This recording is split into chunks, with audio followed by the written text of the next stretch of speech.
Hi, ako nga pala si Melvin Bilba. Ngayon ay ipapaliwanag ko kung paano makuha yung trade reversal, pre-order, in-order, at post-order. So ngayon, simulan na natin. Una ay kung paano ba makuha yung pre-order. Una ay kunin muna natin yung route, yung 60, at sunod 40, tsaka 20. At yan, sunod-sunod na yan hanggang sa 90. Na pala, yung pre-order ay parati nasa left kapag kukuha ng pre-order. At sunod naman ay yung in-order. Paano ba makuha yung in-order? Yung in-order ay magsisimula ka sa pinakababang number tulad ng 10, sunod 20, 30, 40 hanggang 100. Basta isunod mo lang sa mababa yung mataas tulad sa nakikita nyo. Sunod naman ay yung post order. Kung kukuha tayo ng post order ay magsisimula tayo sa route 60. Ilagay sa right side para madali natin makuha yung post order. Kapag nakuha na natin ay isusunod naman ay yung 80, 100, 90, 70, 40, 50, 20, 30, 10. At yung at yun na nga yung answer sa post order.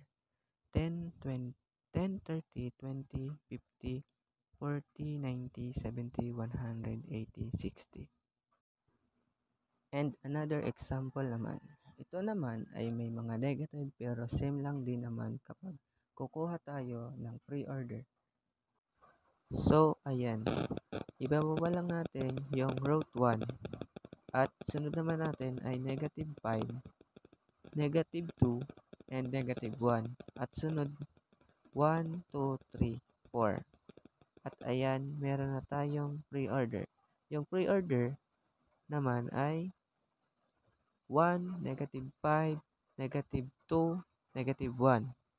1, 2, 3, 4. Kung kukuha tayo ng in-order, para di tayo malito, unahin muna natin yung 1. And sunod naman is negative 5. And negative 2 and negative 1. Sunod naman is 2 and 3 and 4. And yung in-order natin is negative 5, negative 2, negative 1, and 1, 2, 3, 4. Yung post order naman, wag lang natin kalimutan na yung post order ay parati nasa right side. Okay? So, ayan. Kunin lang natin yung route 1. Sunod naman natin ay 2, 3, 4, and negative 5, negative 2, negative 1. Yung post order natin ay negative 1, negative 2, negative 5, 4, 3, 2, 1. And another example ay same process lang din naman kung paano makuha yung pre-order, in-order, at post-order. Sana may natutunan tayo kahit konti. Thank you.